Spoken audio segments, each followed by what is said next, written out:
From CBS News Bay Area, this is the Evening Edition.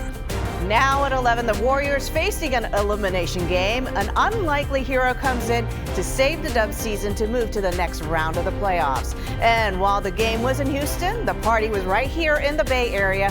We're with fans at Thrive City as the celebration continues. And then they served as a lifeline for many small businesses during the pandemic, but those parklets are not cheap to keep, and many of them have disappeared.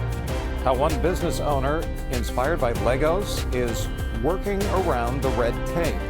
But we begin with reaction to President Trump's surprise announcement today that he wants to not only reopen, but expand that, one of the world's most notorious prisons, right here in the Bay Area.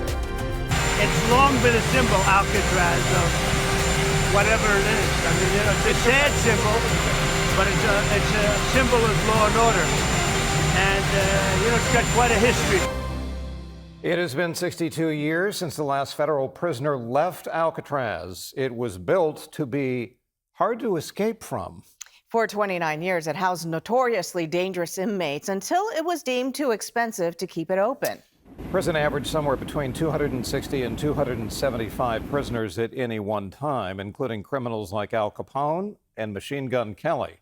But by the early 1960s, it was just too expensive to maintain. $3.5 million was needed just to restore it and for maintenance work. So it was shut down in 1963. 10 years later, it was reopened to the public for tours. Now managed by the National Park Service, they say 1.2 million people visit the island and the museum there every year. Now, despite being one of the Parks Department's biggest attractions, President Trump wants to turn it back into a prison and expand the facility.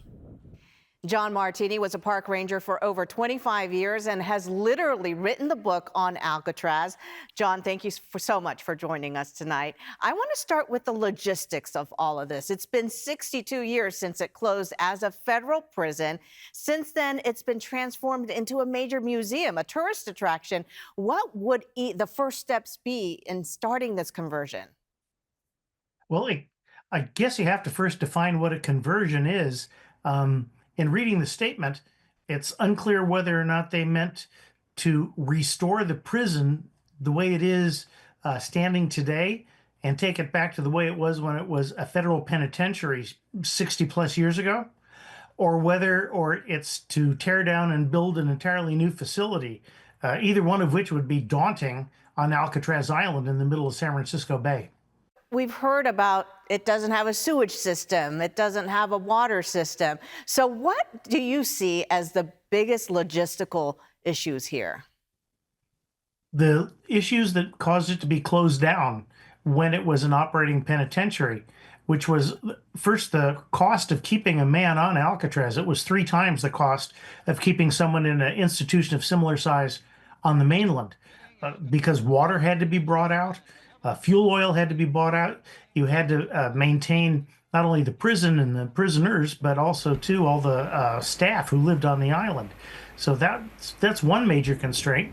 The other is the infrastructure. Several sources I consulted stated in 1962 there was a survey that said it needed $5 million at that time to bring it up to basic standards. And that translates to over $52 million a day without even considering modern things that would be needed, like a water treatment facility, a sewage treatment. There's not even a power cable to the mainland. It is a rock. All right, Andrea, thank you. Bay Area lawmakers speaking up about the plan, including State Senator Scott Wiener, who's worried about the cost. It's just like setting taxpayer money on fire. And my biggest concern is if you look at what he says in his post, he puts reopening Alcatraz in the context of judges not letting him deport whoever he wants to deport. So my concern is that he is now trying to create a domestic gulag right here in San Francisco Bay, and that's scary. Nancy Pelosi is reacting as well tonight, saying that Trump's proposal is, quote, not a serious one. Andrea? The Bureau of Prisons says it will comply with the president's orders. In the 29 years of Alcatraz prison, there have been several escape attempts. 23 inmates were caught, 6 were shot and killed, and 2 drowned. In 1962, 3 men, brothers John and Clarence Anglin and Frank Morris, escaped their cells. They were never found. Steph with a 17-point second half. Buddy Hield, a night for the ages. He's got 28. Yeah. Hit him with the night. Must-win game for the Golden State Warriors, so they won it. The team beat the Rockets tonight in Game 7 of the first-round playoffs, and now the Warriors advance to the second round. Funny how that works. Vern Glenn has a recap as the Warriors break the hearts of the city of Houston one more time. Well, the Warriors' playoff management of the Rockets continued on Sunday as they sent Houston home from the playoffs for the 5th time in the last 10 years. Steph Curry and Jimmy Butler tried to carry the Dubs into the second round. Late fourth quarter, Golden State was up 8, and then Butler drove in for the layup and snapped a near 4-minute scoreless drought. Butler scored 20. And then 3 minutes left, the lead now 14. Steph Curry, step back 3. Curry finished with 22, 14 of those coming in the fourth. But the star of the night was their buddy, Buddy Hield. Knocked down a corner 3 and pushed the lead to 20, and Curry broke out. Look, the night. You saw it. Hield scored 33, tied a Game 7 record with 9 threes, and the Warriors won Game 7, final of 103-89.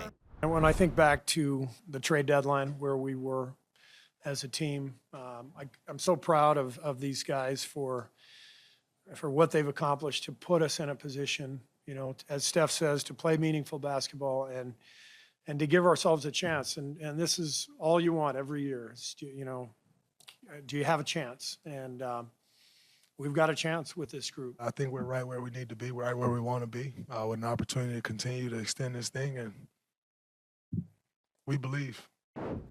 So Game 1 between the Warriors and the Timberwolves is Tuesday in Minneapolis. Same day as the Valkyries preseason opener. As for the party in the Bay Area, Dub Nation in celebration mode tonight. Amanda Harry was at Thrive City with fans, soaking in the atmosphere. Tonight's game was win or go home, and the Warriors will be staying on the road after beating the Houston Rockets. As you can see from the celebration going on behind me, fans told me even before the game that they were confident the Warriors were going to win.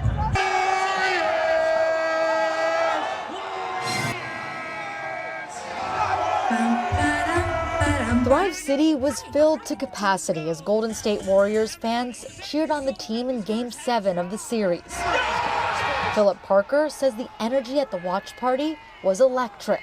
I'm ecstatic right now. I am just on cloud. I'm on Mars right now.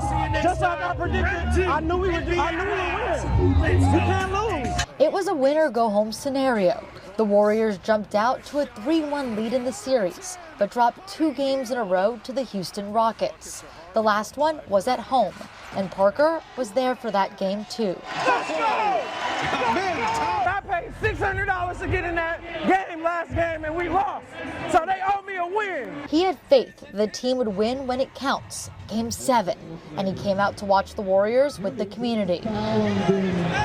I belong to a crew called the Ring Fam, and we were the original fans in Thrive City when Chase first opened up, and we've been here ever since, and we're not gonna stop. Ring YB also came out to cheer on the Warriors to a series-clinching win. She was one of the first people to arrive. Now that the crowd is big, I love it, but I need everybody to be on one accord. When we cheer, you cheer. If we're down by 20, cheer. But that never happened. The Warriors led for the majority of the game, but the Rockets stayed within striking distance. Second chance for the Rockets. Smith. YB was prepared for that. It's been too much of a fight, and now it's going to be a dog fight. Now the team will have to take on a new opponent, the Minnesota Timberwolves. Game 1 is on Tuesday, so the team will be off to Minneapolis next. Parker believes they'll win that series too. They're talented, but we have more talent, we have more experience, and championship DNA. There will be no official watch party here on Tuesday, That's because the Golden State Valkyries will be playing their first preseason game ever. In other news tonight, we are learning more about the man who threw a live grenade from a stolen car during a police pursuit. According to CHP, 28-year-old Carlos Cuseja of Berkeley was seen driving in a stolen car in Oakland and fled when officers tried to pull him over. Now they say he threw a bag out of the driver's side window. Officers found a grenade with a safety pin partially removed. Police arrested him a short time later. They searched his car and home for other potential explosives, but didn't find any. Now, the family of a San Jose teen killed in a Valentine's Day stabbing on Santana Row is calling for the passage of Proposition 57. It would allow minors that commit murder to be tried as adults, no matter their age. The teen, David Gutierrez, was murdered by 5 suspected gang members, ages 13 to 18, under the current law. The 13-year-old who allegedly stabbed Gutierrez only faces 8 months in an unlocked ranch facility if found guilty. Well, protesters held a rally to stand up against Trump policies they say threaten their livelihoods and democracy as a whole. The rally was organized by Indivisible Front. He keeps taking more and more things away, and it's scary. We can't stand by and watch all this happen. It just can't be. It's unacceptable. The group of mostly seniors are worried that Trump's proposed tax breaks will have a disastrous impact on their access to Social Security and Medicare and other government-sponsored benefits. May is Jewish American Heritage Month. It's time to celebrate the culture and contributions of Jewish people. With that in mind, comedian Sam Morrill is in San Francisco as part of his Errors tour, and he took to the stage tonight at the Masonic. But then you come to San Francisco and you're like, oh, this is a gift this week. You know, the crowds are great. The city's great, the food's great. So those weekends coming up as a comic were nice. There is another comedy event for Jewish Heritage Month coming up on the 21st at the Boom Boom Room on Fillmore Street in San Francisco. Well, still ahead tonight at 11, San Francisco has been criticized for making it expensive for businesses to operate outdoor parklets. We'll speak to one cafe owner who says a new program could change all of that. And then a taste of the Cinco de Mayo festival happening today in the South Bay, Darren. Well, we have another day where wind is going to make the headline tomorrow, but not like yesterday. You might not even feel the wind, but you'll feel the effects of it. Some of us are going to be 10 degrees warmer tomorrow than you were today, and we already started to warm up today. I'll show you what that means for daytime highs, and we'll have a whole forecast coming up after the break.